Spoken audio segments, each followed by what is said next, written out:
pukul 6 waktu Indonesia Tengah. Inilah Radio Republik Indonesia Bau-Bau dengan Warta Cape Town, berita seputar Kepulauan Buton.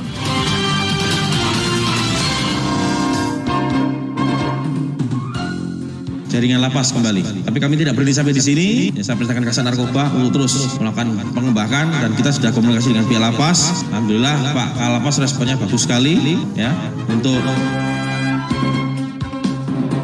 kita melihat adanya fenomena di lapangan fakta yang seperti itu, selalu kita ini jam-jam tertentu kita menempatkan petugas kita. Namun karena keterbatasan ya kami juga. Selamat pagi saudara, dari kawasan Bukit Dolo Indah kami sampaikan pokok-pokok berita. Diberi upah Rp100.000, pemuda Bau-Bau nekat jadi kurir sabu. Diduga peredaran narkoba tersebut jaringan lapas Bau-Bau. Atasi masalah kesemerawutan kendaraan di kota Bau-Bau membutuhkan keterlibatan seluruh pihak. Pendengar, inilah Warta Cape Town pagi hari ini, Kamis tepatnya tanggal 11 Agustus 2022 bersama saya, Bu Zuda.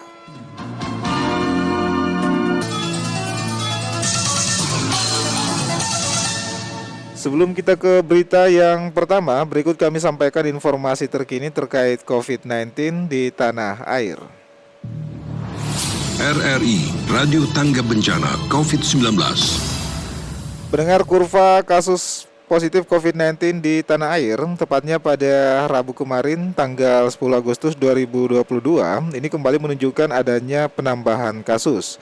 Merujuk data Satuan Tugas Penanganan COVID-19 pada Rabu kemarin, kasus positif varian COVID-19 ini bertambah hingga 5.926 kasus dalam 24 jam terakhir. Dengan begitu total pasien terpapar COVID-19 hingga hari ini menjadi 6.261.605 orang.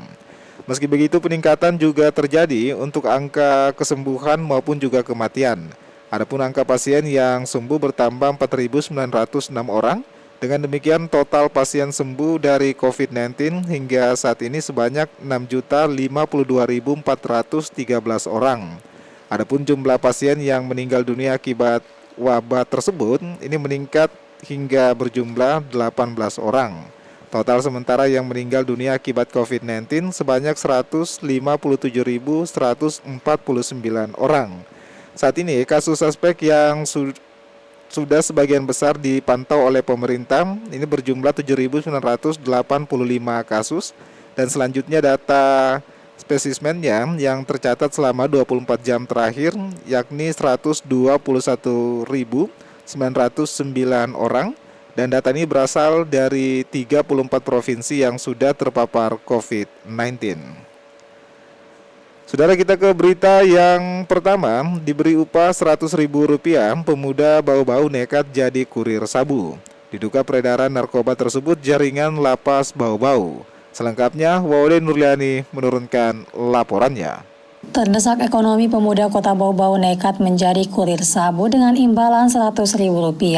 Pria Malang tersebut berinisial LF alias IF, warga Kecamatan Batu Puaro. Tersangka berusia 20 tahun itu diringkus Satres Narkoba pada Minggu 31 Juli lalu pada saat sedang menunggu kiriman narkoba jenis sabu di Pelabuhan Jembatan Batu, Kelurahan Wale Bau-Bau. Kapolres Bau-Bau AKBP Erwin Pratomo menyebutkan pengungkapan kasus berawal dari kecurigaan aparat terhadap pelaku tengah menunggu paket kiriman dari kapal yang berasal dari Kabupaten Bombana. Setelah mengambil paket, PF hendak meninggalkan kapal. Polisi langsung melakukan penggeledahan terhadap barang kiriman dalam dos. Ditemukan beberapa barang, diantaranya pakaian, 3 buah batu gunung, dan kotak kosmetik berisi tisu yang di dalamnya ternyata ada plastik berisi narkoba jenis sabu seberat 0,9 gram. jaringan lapas kembali. Tapi kami tidak berhenti sampai di sini. Saya perintahkan Kasat Narkoba untuk terus melakukan pengembangan dan kita sudah komunikasi dengan pihak lapas. Alhamdulillah Pak Kalapas responnya bagus sekali. Ya, untuk sesaat setelah kita lakukan kegiatan dan selanjutnya kita secara berkala dan ini kita tidak akan beritahukan untuk lakukan pengecekan apabila terdapat informasi atau hasil pengembangan mengarah ke jaringan lapas. IF kemudian diinterogasi polisi. Pengakuan tersangka barang haram tersebut adalah kiriman untuk narapidana yang ada di dalam lapas Bau-Bau. Ia juga mengaku baru kali ini menjadi kurir sabu karena terdesak ekonomi. Atas pengakuan tersangka, Polres Bau-Bau melakukan pengembangan dan koordinasi pihak lapas guna pembuktian perihal tersebut. Upaya jangka panjang, Polres Bau-Bau akan melakukan MOU bersama lapas untuk bersinergi memutus pengendalian dan pengawasan melekat dan ketat jaringan narkoba dari balik jeruji besi. Terhadap tersangka telah dilakukan tes urin, hasilnya negatif. Pelaku juga mengetahui barang yang akan dijemput adalah narkotika, sehingga IF dikategorikan dengan sengaja mengedarkan sabu. Atas perbuatannya, tersangka diganjar pasal 114 ayat 2 dan atau pasal 112 ayat 2, subsidiar pasal 127 ayat 1 huruf A Undang-Undang RI nomor 35 tahun 2009 tentang narkotika dengan ancaman hukuman maksimal 20 tahun kurungan penjara. Wade Nurliani, reporteri Bau-Bau, melaporkan. Saudara, atasi masalah kesemrautan kendaraan di Kota Bau-Bau membutuhkan keterlibatan seluruh pihak. Reporter RRI Bau-Bau Herul Mulku melaporkan. Di sana sebatas mengatur, tidak bisa menindaki, karena yang itu kami tidak punya kewenangan untuk melakukan penindakan itu. Antrian panjang kendaraan di SPBU menjadi pemandangan yang hampir setiap hari terlihat di Kota Bau-Bau. Antrian tersebut didominasi oleh kendaraan roda 4 yang mengantri pengisian bahan bakar jenis solar atau Dexlite bersubsidi. Kondisi ini membuat pengguna jalan lain merasa tidak nyaman, sehingga diperlukan keterlibatan pemerintah untuk menghadirkan solusi terbaik. Kepala Dinas Perhubungan Kota Bau-Bau Abdul Karim kepada RRI Rabu mengakui bahwa fakta di lapangan memang seperti itu adanya dan hampir terjadi di sejumlah daerah di Sulawesi Tenggara. Meski demikian, pihaknya tidak pernah menutup mata akan fenomena ini. Karim menyebut pada saat-saat tertentu ditugaskan personil di lapangan untuk mengurai padatnya kendaraan, khususnya saat-saat jam pulang sekolah dengan menggandeng satuan lalu lintas. Kita melihat adanya fenomena di lapangan, faktanya ada seperti itu, selalu kita ini jam-jam tertentu kita menempatkan petugas kita. Namun karena keterbatasan, ya kami juga di sana sebatas mengatur, tidak bisa menindaki, karena yang itu kami tidak punya kewenangan untuk melakukan penindakan itu. Abdul Karim menyebutkan masalah kesemrawutan kendaraan di Kota Bau-Bau telah berlangsung sejak lama. Selain di SPBU, sejumlah titik juga menjadi perhatian, khususnya di depan Pelabuhan Murhum, di kawasan RS Siloam, dan di sejumlah titik lintasan lainnya. Nah, jadi itu semua faktanya seperti itu. Di SMA 2, di Alia yang sambung dengan UMB, di depan SMA 1, di depan Pelabuhan, di depan Siloam yang ada Pertamina, antriannya juga di situ. Pertamina SPBU di Palatiga juga. Semuanya kan faktanya seperti itu. Abdul Karim berharap ke depan akan ada momentum bertemunya seluruh pihak-pihak terkait untuk membicarakan dan mencari solusi terbaik agar kesemrawutan kendaraan dapat teratasi. Tapi memang inilah semuanya harus pemerintah harus duduk bersama bagaimana ini solusinya. Mungkin dikomunikasikan dari pihak SPBU sendiri seperti apa pengaturannya. Mungkin kita harus duduk dengan pihak Pertamina, kita harus duduk dengan Perindak, termasuk dari yang independen seperti teman-teman pers. Kalau saya harus itu kita fasilitasi untuk kita dudukan bersama bagaimana jalan, termasuk para pengantri ini perwakilan. Reporter RRI Bau-Bau Hairul Mulku melaporkan. Anda sedang mendengarkan Warta Kepton, berita seputar Kepulauan Buton. Saudara, ribuan tenaga honorer di lingkup pemerintah Kabupaten Buton Tengah dan Buton Utara telah dilindungi program BPJS Ketenagakerjaan. Sedangkan tenaga honorer di 4 daerah Kepulauan Buton belum mendapat perlindungan. Mengenai hal itu, Afriansa melaporkan. Jadi untuk tenaga honorer di pemerintah itu sudah ada 2 kabupaten yang mendaftarkan tenaga kerjanya. Ribuan tenaga honorer atau non-ASN di lingkup pemerintah Kabupaten Buton Tengah dan Buton Utara telah dilindungi program BPJS Ketenagakerjaan. Mereka dilindungi 2 program yakni jaminan kecelakaan kerja dan kematian. Kepala BPJS Ketenagakerjaan Cabang Bau-Bau Bobi Harun menjelaskan, perlindungan jaminan sosial ketenagakerjaan bagi tenaga honorer tersebut sesuai instruksi Presiden nomor 2 tahun 2021, di mana kementerian, lembaga, dan pemerintah provinsi maupun kabupaten kota diperintahkan untuk menganggarkan perlindungan jaminan sosial ketenagakerjaan tenaga non-ASN ke dalam APBD masing-masing.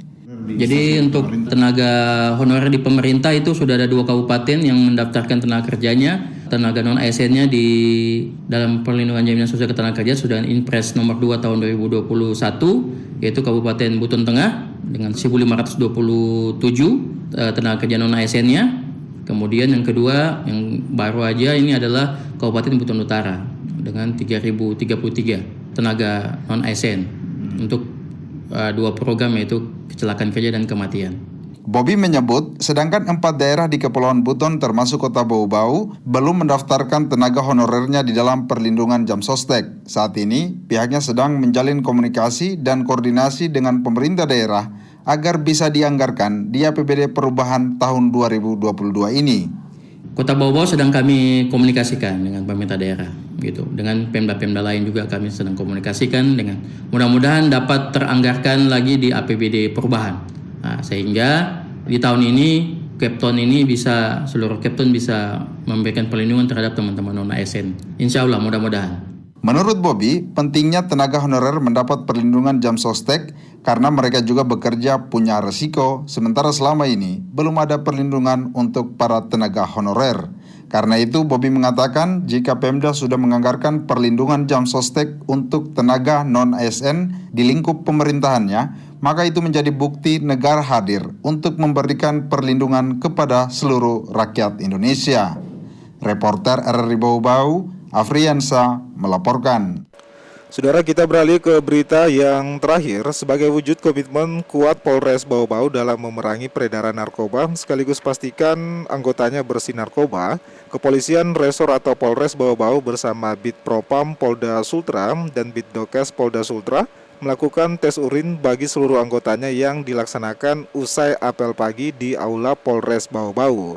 Kasupropam Polda Sultra, Kompol Jajang Kaswaram, dan PS Subdit Provos Bid Propam Polda Sultra, AKP Ali Jufri bersama tim melaksanakan giat Gaptiplin ke Polres Bau-Bau, langsung disambut oleh Kapolres Bau-Bau AKBP Erwin Pratomo di Mako Polres Bau-Bau.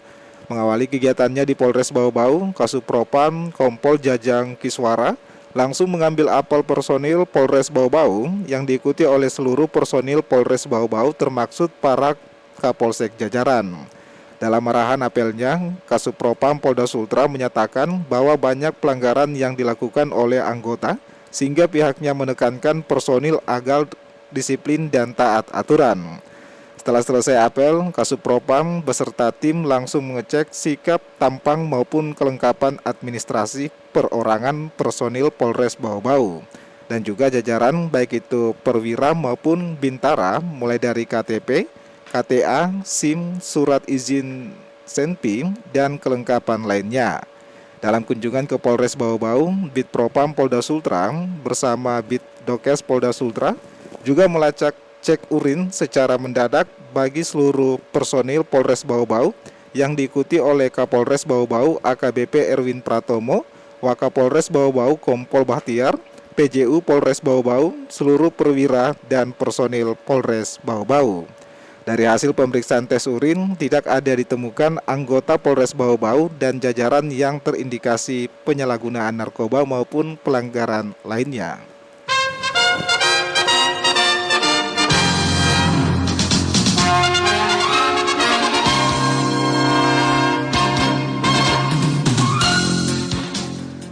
Pendengar, sebelum kami akhiri, kembali kami sampaikan pokok-pokok berita. Diberi upah Rp100.000, pemuda Bau-Bau nekat jadi kurir sabu. Diduga beredaran narkoba tersebut jaringan Lapas Bau-Bau. Atasi masalah kesemrautan kendaraan di Kota Bau-Bau membutuhkan keterlibatan seluruh pihak. Pendengar, demikianlah Warta Kepton pagi hari ini. Wakili kerabat kerja yang bertugas, kami ucapkan terima kasih atas perhatian Anda. Selamat pagi dan selamat beraktivitas.